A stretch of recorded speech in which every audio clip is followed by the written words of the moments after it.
is going to be talking about opt-out. So if you haven't heard about opt-out yet, you'll be hearing all about it today. You'll be hearing about the HRPP and the IRB updates related to opt-out because there are going to be some things that change from our perspective. And then we'll be talking about Project Greenlight. So with the staff updates, so first we have a big congratulations. Kimberly Hawkins, who has been in the office forever, at least 10 plus years, she has been promoted to Program Manager of Reliance Studies. So, yes. She's very busy because she is still currently managing IRB 3. We're waiting for somebody to actually move from Boston to take over that particular role. So if you have Reliance questions, just, she's trying to get back on top of it. But Rania is in the audience. She is now working with Dr. Lingvei, so we're very excited for Rania as well. Rania was very excited about that change, and we're really happy to have Kimberly in this new role. Satish Virla, who is up there, joined as a regulatory analyst on September 25th, and so he came over from radiation oncology, and he has just been doing a fantastic job. Heather Klug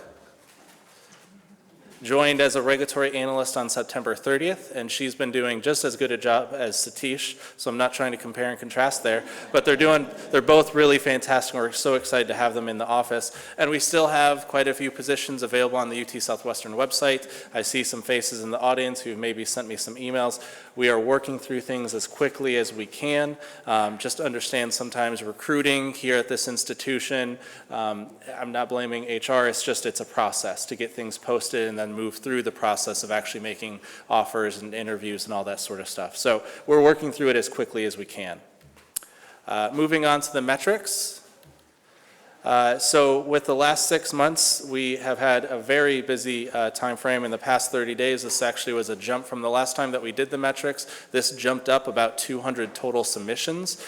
So it's getting busy in the HRPP. With full board new studies, though, I'm very excited to say that in terms of my time in the HRPP in September 2017 till now, we are at a median days for turnaround of 43 days to approval, from submission to approval. So that includes when you hit the button to submit it, waiting for department chair to get into us. It's not once it actually gets to us, it is from the point you submit it to the point that stipulations are approved and the letter goes out to you. So 43 days is really fantastic. That is right where we want to be, and we're going to try to continue improving upon that. Expedited new studies, we are down quite a few analysts right now, as I just said, and so we actually kind of expected a little bit of a bump here to 41 days, and we've got people coming in, and we're really working on making sure that that comes back down. With exempt, we are currently at 22 days, and again, that is right where we want to be, and so we're really excited about that.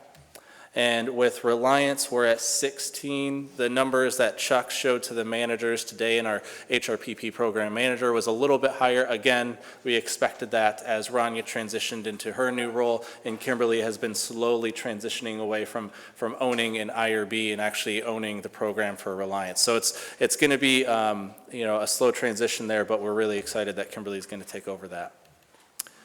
So then we're going to move into opt-out, and I'm going to turn it over to Kate and Tegan. So I'm Kate Wilkinson, and Tegan's going to join me and talk about some more general recruitment services. But if you don't know, the Office of Clinical Research now has a office of what Dr. Rollins calls community engagement and research participant recruitment and retention, and that is me and Tegan. One of the projects we're working on is called opt-out. So you'll have the slides, right? Okay, so this is a change. Leadership has decided that the default status for research recruitment is going to change. So unless patients opt out of contact, they're going to be eligible for contact about recruitment into research studies from any study team with an IRB approved protocol. So the notice of privacy practices is changing. So when a patient comes to UT Southwestern, they will be given a new NPP that has this additional sentence added to it that says, our researchers may use your health information to identify and contact you as a potential study participant. And they're also going to get some FAQs at the same time that explain what clinical research is, how they can get more information about clinical research, and also how they can opt out. So a patient comes into UT Southwestern, they sign this new NPP, that's in this figure on the left-hand side of your slide. They are in an okay to contact status, and they go into our recruitment pool. And I'll say with the caveat that all of this is still being worked out for launch in mid-November. There's some details, so bear with me if something's confusing. We are still working out the, all the little fine details of this. The alternate process is a patient opts out, or they haven't come in yet for a visit and they haven't signed this new NPP. If that happens, they are not in the recruitment pool. And I will say they can opt out via email, phone, in person, or they can opt out in my chart. So if they're not available for recruitment, the exception is, of course, for physicians on their care team. So that process stays. Even if someone decides they want to opt out, a physician can still contact them about research studies. Okay, so to summarize, there's this recruitment pool, and this is pretty much everyone who has signed an NPP, a new NPP, and hasn't opted out, or they currently exist in our volunteer participant registry, which is the registry that we've had for 2+ years of people who've said they want to be contacted about research. So these recruitment pool can be accessed by any study team with IRB approval, and you'll get lists from our office through OCR. And I'm going to show you how you'll get patient lists meeting your inclusion and exclusion criteria. And then there's this pool of people who've opted out who are only available for direct recruitment by a physician. We specifically don't want anyone to not be eligible for contact if they are seeing a physician in person, of course, or on a care team can contact a patient about a study, even if they have said they are opted out. Okay, so details. Josh is going to talk a little bit about the study team, the IRB requirements for study teams, and the recruitment plans that will change to access this recruitment pool. We will release patient lists to you via Epic and/or our currently existing registry tracking system. If for any of you who've used that right now, the process will be pretty similar. There'll just be a lot more people in this pool. We'll release 25 to 50 patients at a time, and we will train you on communication methods before we give you access to these patients. As some of them, they have not necessarily opted in, they've just not said no. So we'll have some approved scripts and sample communications just to kind of ease that transition with people who might be like, why are you calling me? How did you get your name? We'll have template language for all of that. Okay, so the other thing that we're trying to do is work with marketing and communications here to educate patients on opt-out, with really to have a goal of an educated patient base. We want people to know that we're an academic medical center, we do clinical research, we may contact you about clinical research. And that way it's less cold calling and more potentially interested participants. And while this is all happening and all of this is changing in November, you can still use our existing research participant registry. Nothing is changing with that right now. And we have about 16,500 people who've agreed to contact. So you're welcome to use that. Just contact me or Tegan, and we'll get you started on that. Okay, so how will you identify your patient lists? So in order to find patients that have not opted out, that meet your criteria, we have 3 tools right now that we use. We have I2B2, which you are probably most familiar with. It's also called the UT CRIS Study Feasibility Tool. We have Slice or Dicer, which is in Epic, and we have Trinetics, which is a third-party tool. And I'll show you brief screenshots of these. So these tools will help you get patient lists through our office. They're also great feasibility tools. So if you're doing feasibility analysis for a grant or for a sponsored trial that's coming through, all of these can be used for patient counts without IRB approval. And so a lot of you probably know that, but we do get a lot of questions on these tools, so we try to talk about them whenever we can. So this is just a screenshot of I2B2. Each tool eventually will have the status of whether they've opted out or not. I don't know exactly how that will be phrased, but we will let you know once we know. So you'll be able to drag that recruitment pool status into your query.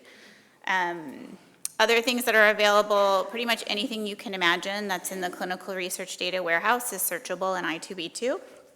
And it's got a drag and drop interface. I won't go too much into detail on this, but the other option is Slice or Dicer, and this lives in Epic. Study teams really like this. It's easier, a little bit more intuitive to use than I2B2. This will also have a slicer that tells you their recruitment status. And then if you do use this, we will release your recruitment set via patient list in Epic, which makes it really nice if you have a HIPAA waiver for screening. You can just click on the patient name. And then the third tool is Trinetics. This is kind of similar to I2B2. It's a little more intuitive. It has some more advanced analytics available to it.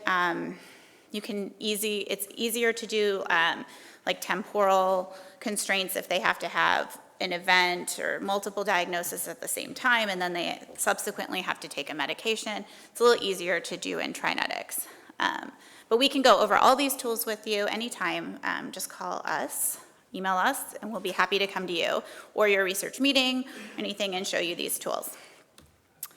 Okay, so the other thing that's going to change with opt-out, and this is something I've been pushing for a long time, is that there's going to be research information inside Epic in MyChart. So patients will also be able to change their contact status via MyChart. The default is going to be undecided, and there's some intricacies that need to be worked out with this, but the idea is that they could go in, and if they click OK to contact, they'll be taken to a menu where they can create a profile of research trials that they might be interested, or research areas that they might be interested in. And we'll make sure that it's clear that they can be contacted about studies outside these areas, but this will be nice for study teams because you'll have some idea of patient preference. So this is not turned on yet. Hopefully mid-November, after they have some time to work out some bugs with the upgrade, this will be turned on. So this is coming soon. And this response will flow into that recruitment pool. So it's kind of confusing, but basically the current registry that we have right now available for recruitment, plus all the patients who have not opted out, are going to go into this larger recruitment pool. And my office will manage these participants, we'll release them to you.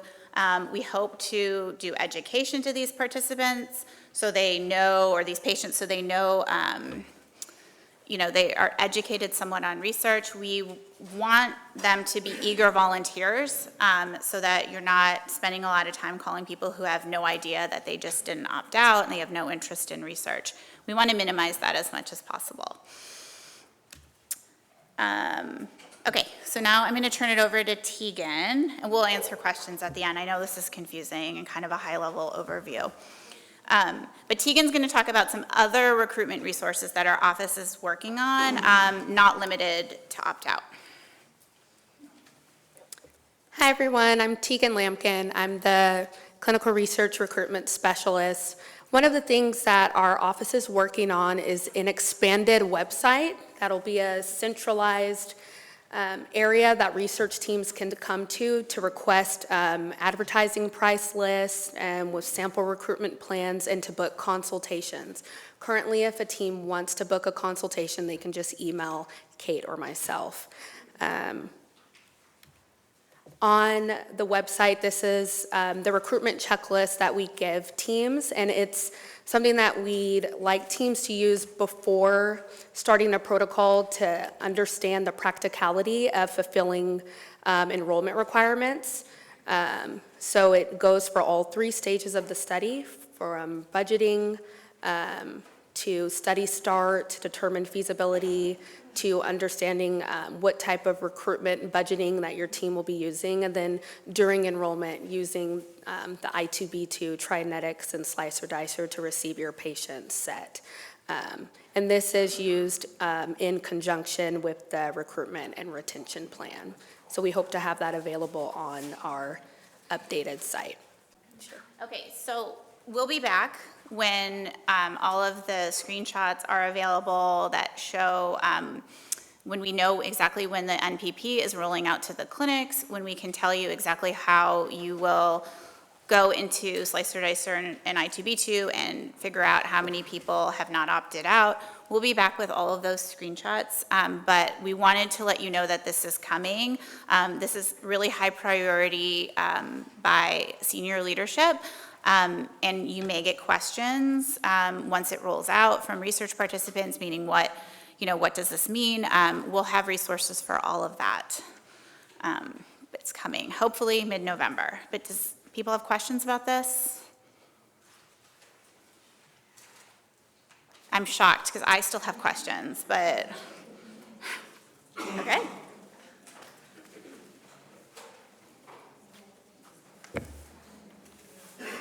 Thank you, Kate and Tegan. So, now we heard what opt-out is, and from a patient perspective, having actually been treated at UT Southwestern, that answered a lot of questions, I think, from the patient perspective. Now to drill down into what does this mean for you in terms of some of your job as it relates to the HRPP or IRB. I'm sure there'll be other offices like Kate's office and the Office of Clinical Trial Management telling you what it means from their perspective, but from the HRPP perspective, we've updated our policy 4.1, identification and recruitment of participants. So how many people actually know that our policy procedure manual is published on the website? That's a lot less hands than I'd like to see. How many people have actually looked at our policy procedure manual?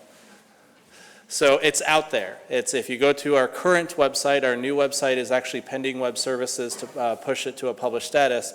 When you hit that first landing page, it is the first link in the right-hand menu. You click there and you can get to our policy procedure manual. It's one document, so you can search it easily. But we've updated this policy. It's not published yet because we're really waiting on opt-out to be live, but it's in a draft state. So our policy statement, because all of our policy procedures have a policy statement and then what we do in terms of procedures, the policy statement has been reflected to really reflect the opt-out changes. The policy statement now just really reinforces that in order for you to recruit participants for a research study, the methods, the materials, the procedures, and tools need to be described and approved in the research plan that you give to the IRB. So you can't just say we're going to go out and recruit participants. We really need to know how that's going to be happening. And then lastly, the procedures define recruitment with patients who have and have not opted out. And so we're going to dive into that. So for patients who have not opted out, meaning that they are opted in, they are willing to be contacted for research.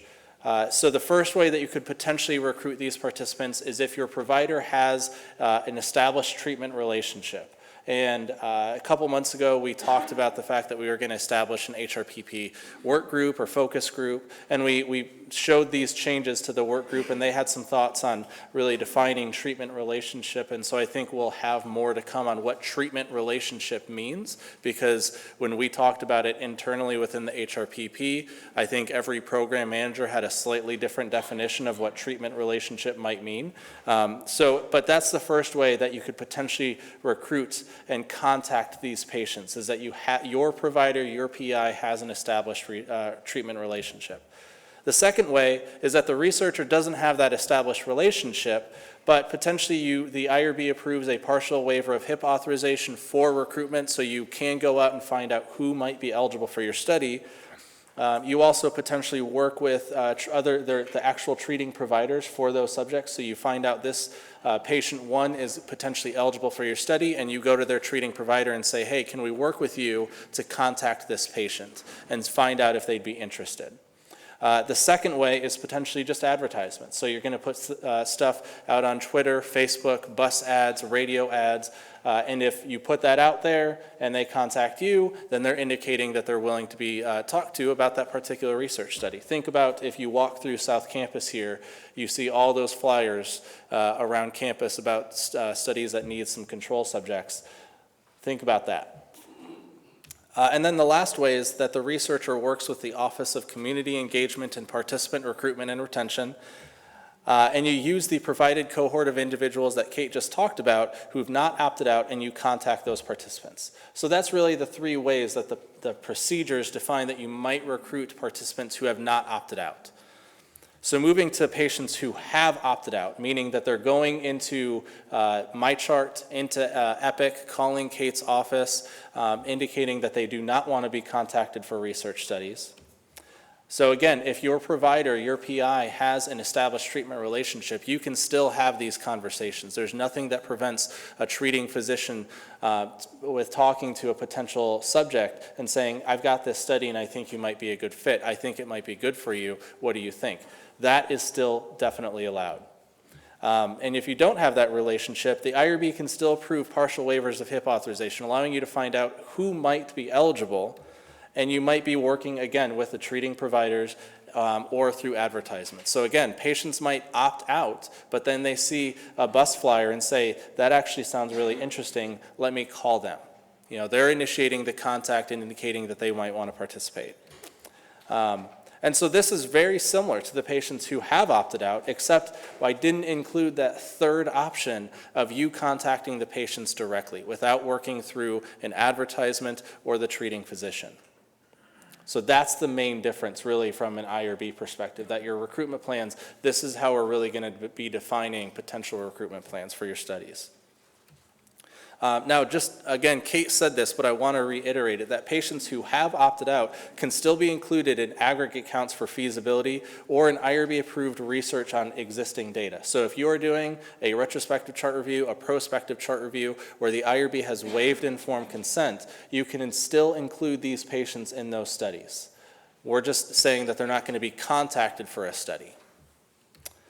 And getting back to that third bullet point on the researcher working with Kate's office, so if you're going to be defining who is going to be doing this quote-unquote cold calling. So whoever's going to be initiating the contact from the list of participants that Kate has provided to you, you're really going to have to specify that because they are going to undergo the training that Kate just talked about. How do you initiate contact? And the reason that's so important is if you put yourself in somebody's shoes that you're not necessarily that comfortable with a hospital system or an academic medical center, and all of a sudden you get a call from somebody saying that they're from UT Southwestern and they've got a research study for you, how might you feel? You know, we live in an environment where people are constantly spammed, whether it's email or phone calls, and so people are really suspicious right now. And we don't want you to potentially call a subject and have what may seem like a really great interaction with them, but they're under the surface broiling with anger. And they immediately call Kate's office after they hang up the phone with you and say, why was I just contacted? I want to put in a complaint. I want it to go to the president of the university, and I don't want to be part of your recruitment pool.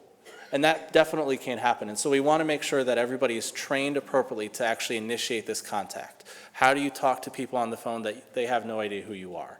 I will tell you, having been a research coordinator in the ER, nobody knew who I was because everybody had already left by the time I was calling them, and I had many of these phone calls where people didn't understand why I was potentially calling them, and they signed consent, but they never met me because they signed consent at 3 a.m. in the morning. And I wasn't there. So it's really important that appropriate training go into these phone calls. So this activity is going to be added to Form B, so whoever is actually going to be doing this, you're going to specify that on Form B.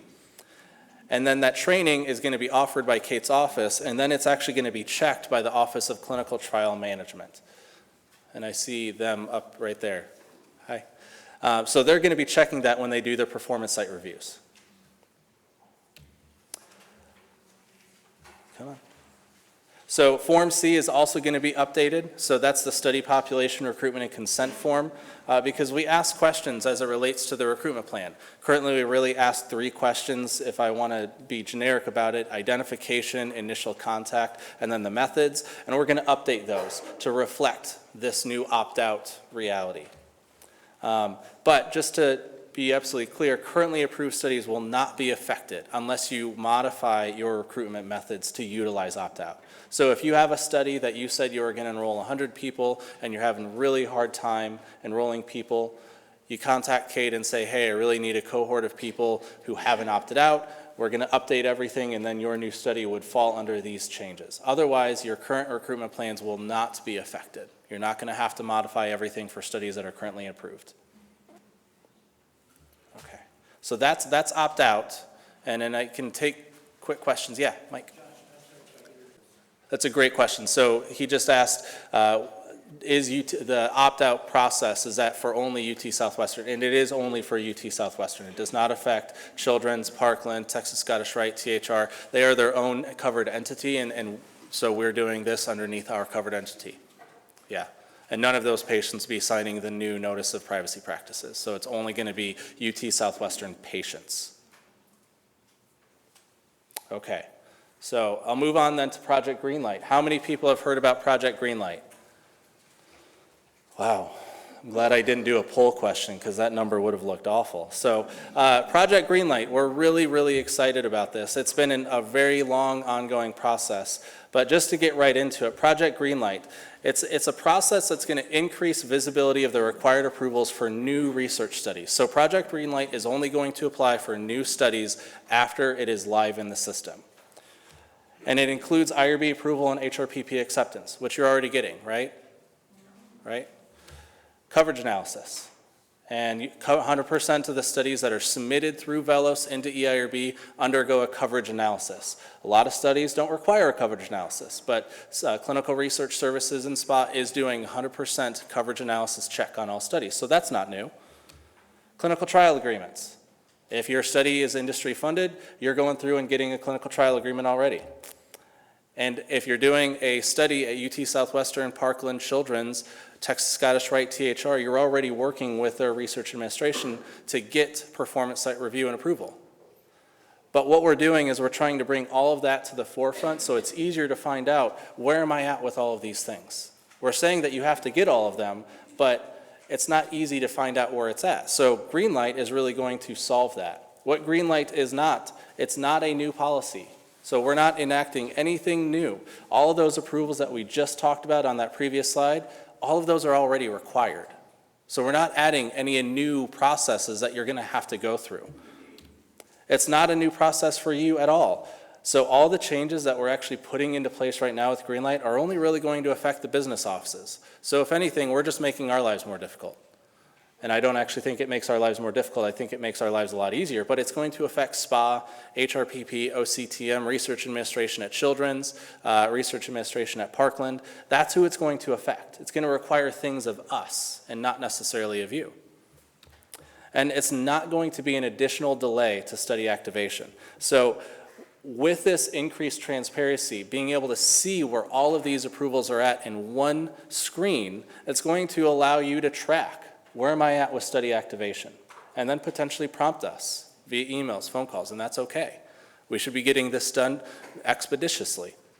The other thing that will allow the institution to do is actually measure activation times. Last week, we were contacted to fill out a feasibility form, the IRB, HRPP related sections for a PEI that was working with a new industry sponsor. And some of those questions were related not just to IRB turnaround time, but activation time. And we really don't have that for the entire institution as it relates to some of our performance sites. So this will allow us to actually find out if the IRB approval is only taking 20 days, but you're not enrolling your first patient until 361 days, where's the delay? We don't necessarily have numbers on that right now, but we're going to have numbers in the future. So why is it needed? Come on. So the reason it's needed is because IRB approval means that the study is approved by the IRB. And Rhonda's not right here right now, but I'm going to pick on her because she pointed out that I'm defining IRB approval by using IRB approval within the same thing. I'm using itself to define itself, but it's pretty simple, right? IRB approval means that you have approval from the IRB. And it potentially means right now that your consent form is stamped and you could potentially go out and enroll a subject. But IRB approval does not mean that your coverage analysis is complete, that your contract has been executed, or that you actually have performance site approval. And right now, unfortunately, there are faculty and research people across the different campuses who are associating IRB approval with ability to go consent a subject. And we have the reportable events to prove it. So what we're trying to do is we're just really trying to make sure that if a new coordinator comes to UT Southwestern and is a lone wolf in a department that doesn't have a lot of research going on, they may not know about performance site approval. And they may not know about coverage analysis or working with Julia Spasitseva and CRS. This will all make it front and center so that that new coordinator can say, wait, what is this? And then they can call the HRPP or SPA or anybody and we can say, hey, this is the person who owns it. Here's some tips. This is how you get it done. And we can make sure that people get things done quickly. So that's why Project Greenlight is needed, because we have, unfortunately, this association of IRB approval, meaning that you can go ahead and enroll, and that is not necessarily true. So what approvals will Project Greenlight require? IRB approval, HRPP acceptance, again, just going back to 2 or 3 slides ago, these are not new, but just to reiterate, these are the required approvals. So that's going to be all studies in EIRB. You're already getting that. Coverage analysis, again, if you didn't know, Clinical Research Services is already doing a 100% coverage analysis review. For exempt studies, there's actually a rule built into the systems that if you submit a study and the IRB approves it as exempt, no coverage analysis is required. But for every other study, Julia Spasitseva and her team, I really like saying her last name, they go in and they check every study to make sure that if a coverage analysis is required, they work through it. For clinical trial agreements, that is only going to be industry-funded studies, and that funding is going to be based on what is in Velos. So if you put in a study as academic or federal, and it really is industry, again, SPA is going to be checking that. They're going to be looking at what the true funding is, and they may change it, and then that may mean that the clinical trial agreement is required. So they're going to be checking what funding type did you put in Velos, and is that really true? And if the funding type is industry, then Greenlight is going to be looking for your executed clinical trial agreements and e-agreements. In performance site review, it's going to be all studies where in EIRB, so not necessarily in Velos where you submit your performance site application, but in EIRB, which sites you select as performance sites, any UT Southwestern location, any Children's Health location, because there are 2, and Parkland. So I did not mention THR, and we have a THR representative in the office. THR may be part of Greenlight in the future, but right now, Greenlight in terms of the performance site review is only going to be looking for those 3. Texas Scottish Rite does not currently do a performance site review inside Velos, and if we're the single IRB for like University of Oklahoma and Miami and other institutions, we're not going to be looking for performance site reviews on them. That's their job to manage that. Now, just to be clear, Greenlight is only going to be looking for the first performance site approval, not for both or all 3 if you have a study that's happening at all 3 sites. It is going to be looking for the first one to come through. Because if you have patients that are being seen at both Parkland and UT Southwestern, we want to make sure that the patients that are being seen at the performance site that approves first can be enrolled onto the study if everything else has been satisfied. So it's the first performance site to come through, and we're only going to be requiring that one. And again, Project Greenlight only checks for UT Southwestern Children's in Parkland, but that doesn't mean that performance site review is not required from those other institutions. And so we regularly work with THR and Texas Scottish Rite, and as we become a single IRB for more and more studies, they're going to potentially have to do some sort of review, and that will still be required. It's just not going to be checked right now by Greenlight. How will I know what approvals are pending? So getting back to the question of, I keep saying it's going to be visible in one place. So right now, if you pay attention to studies that are in IRB review, there's this other approvals tab that tells you whether or not PRMC, SURE review, if your study does have some sort of recombinant DNA component or something that would require IBC review, that's tracked right there right now.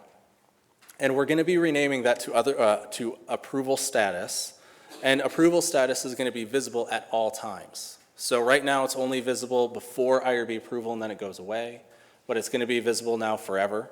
And here's a quick screenshot. I know this is really small, but you can see there's the history, modifications, continuing reviews, reportable events, documents, changelog, IRB documents, study team determinations, and then finally approval status.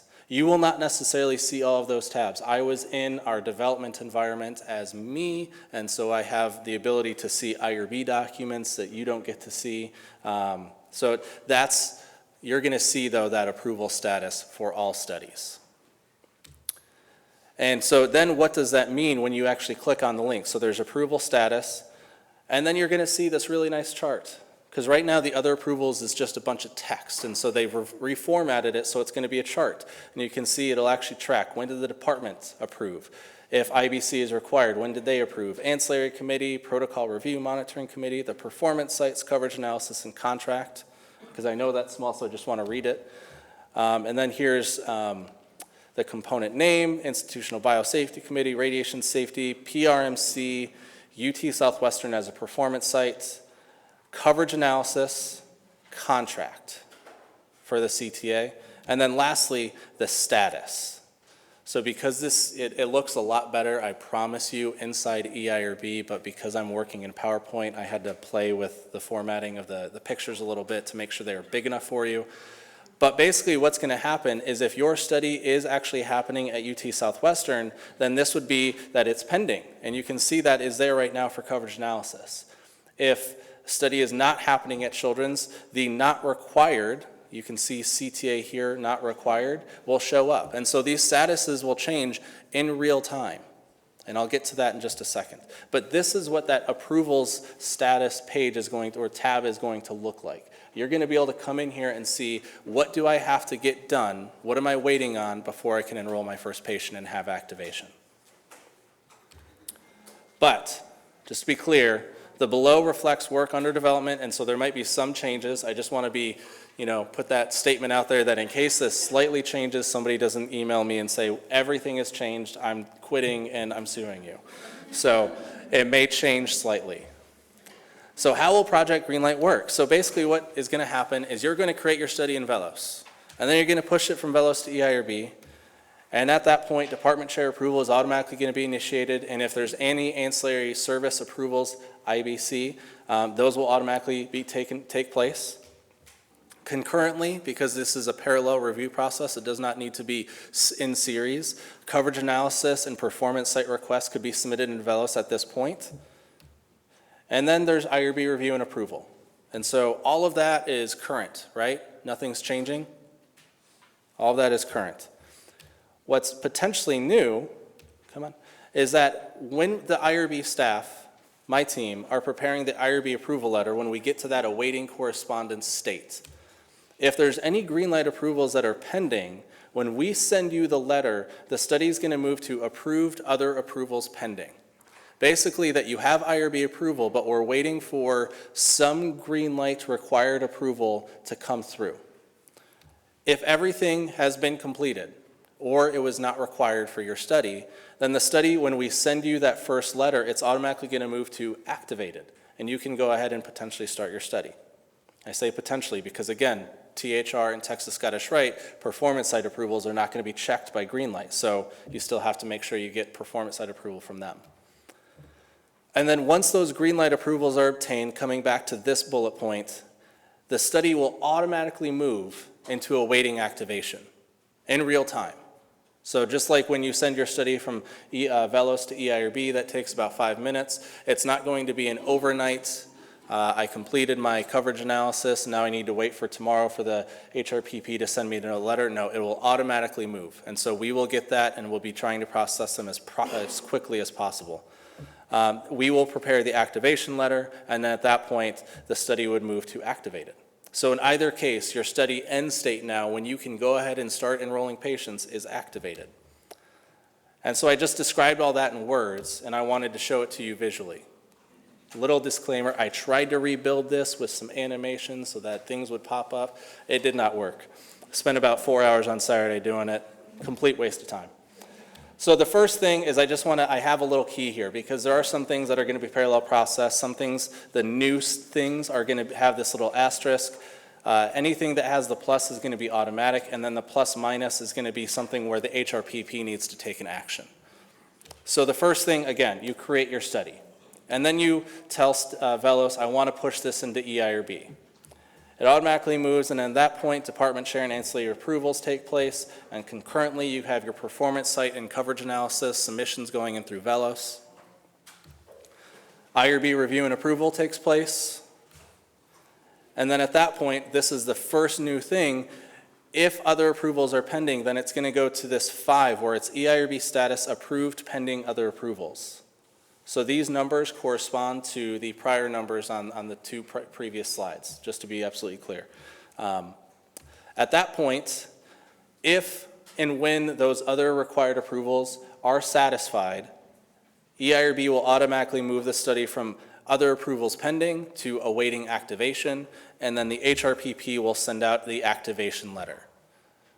So I told you at the beginning of this that there was nothing required of study teams, that all the work really was on the business offices. And I think you can see that that's true.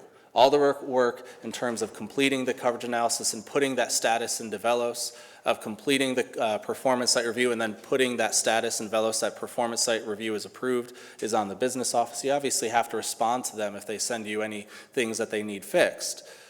That's not new, but in terms of working through Greenlight, all the work is on us. So we're not requiring anything of you. So what that means then in terms of your letters is that approval letters are still going to be sent when the study receives IRB approval. If there's no approvals pending, so everything is good, then the IRB approval and the activation are going to be in one letter. So it's going to say your IRB submission has been reviewed and approved, and you're also activated. It's going to be in much nicer language than what I just described, but it's in one letter. If other approvals are pending, then the letter will specify which approvals are pending.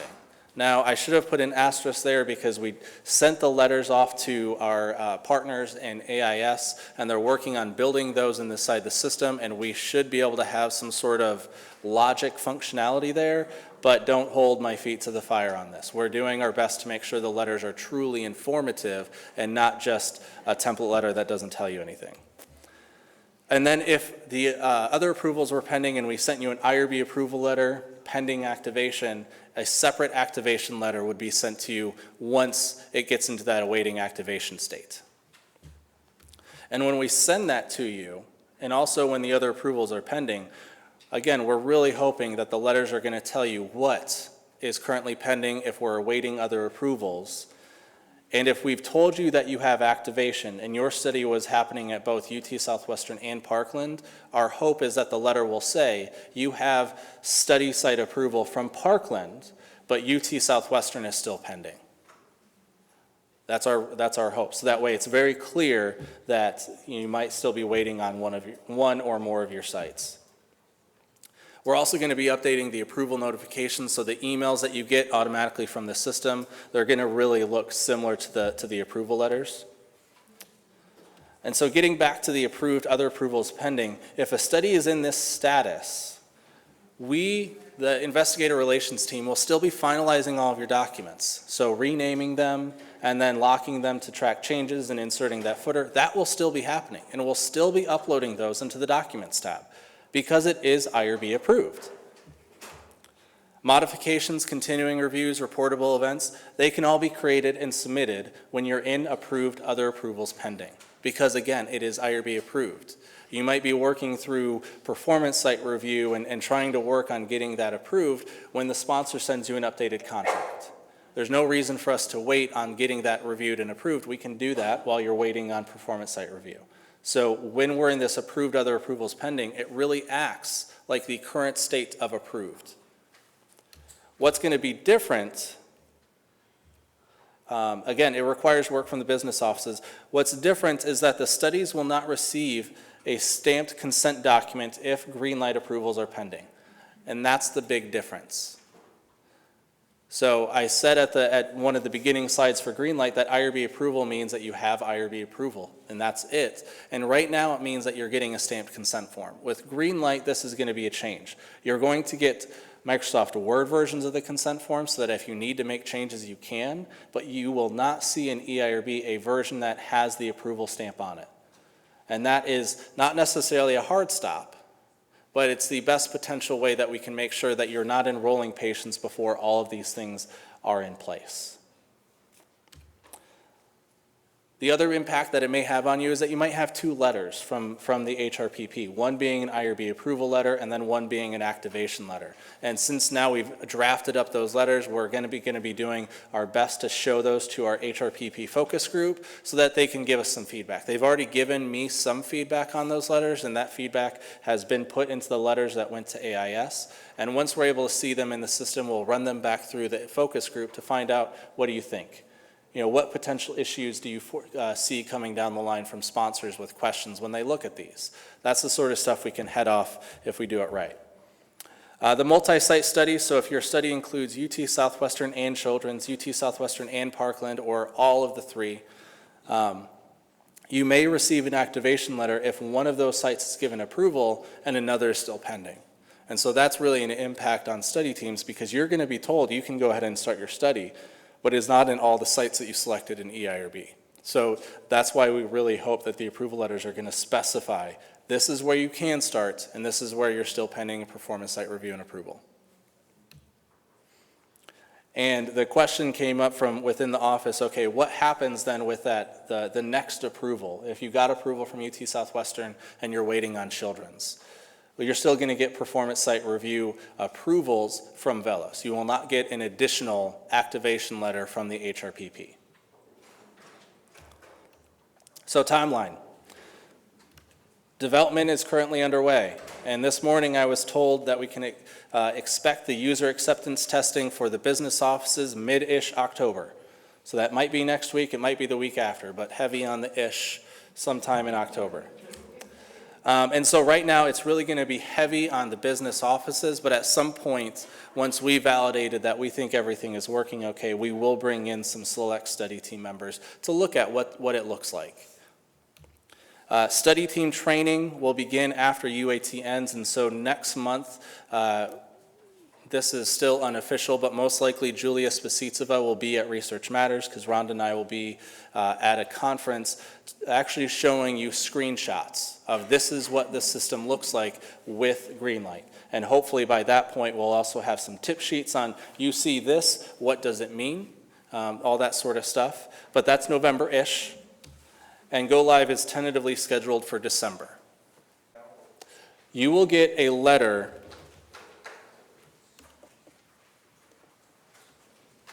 when, let me scroll up so that it's just absolutely clear. When you have IRB approval, potentially coverage analysis if that's required, CTA if that's required, and then at least one performance site if you've selected one of the three. You would get an IRB approval letter if you're pending any of these things, so it'll be IRB approved, other approvals pending. And then you'll get an activation letter once all of the required things come in. And so, like I said, that's going to be a live push from Velos. We will get all those statuses pushed over, and then we'll send out an activation letter that you can start your study, and most likely you'll be starting your study at one of multiple sites. Most studies have multiple performance sites in the ARB between UT Southwestern Parkland or UT Southwestern and Children's, and one of them is going to beat the other to the punch.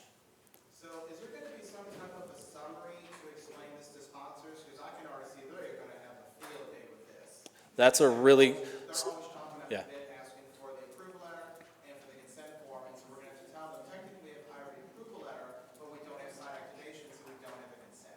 Right, so that the question was, just to reiterate it, sponsors are really going to want, like to see the IRB approval letter and then like to see the consent. You will still have a letter that very specifically says IRB approved, but these other approvals are pending. So that's nothing new from their perspective, because if the contract has not been finalized, they should know that they're not going to be activating your site anyway.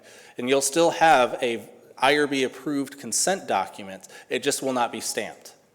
And if we need to potentially draft some sort of memo very similar to that HIPAA authorization that we're not stamping those anymore and make that available to study teams, we definitely can do that. We want to make sure that we're giving the sponsors information they need while also helping you manage the different approvals that are required. So that's a great suggestion. Thank you. Yes? Is there going to be a delay at all from the time, like, say, we already have our approval, but we're waiting on, say, Parkland site approval, and once Parkland site approval comes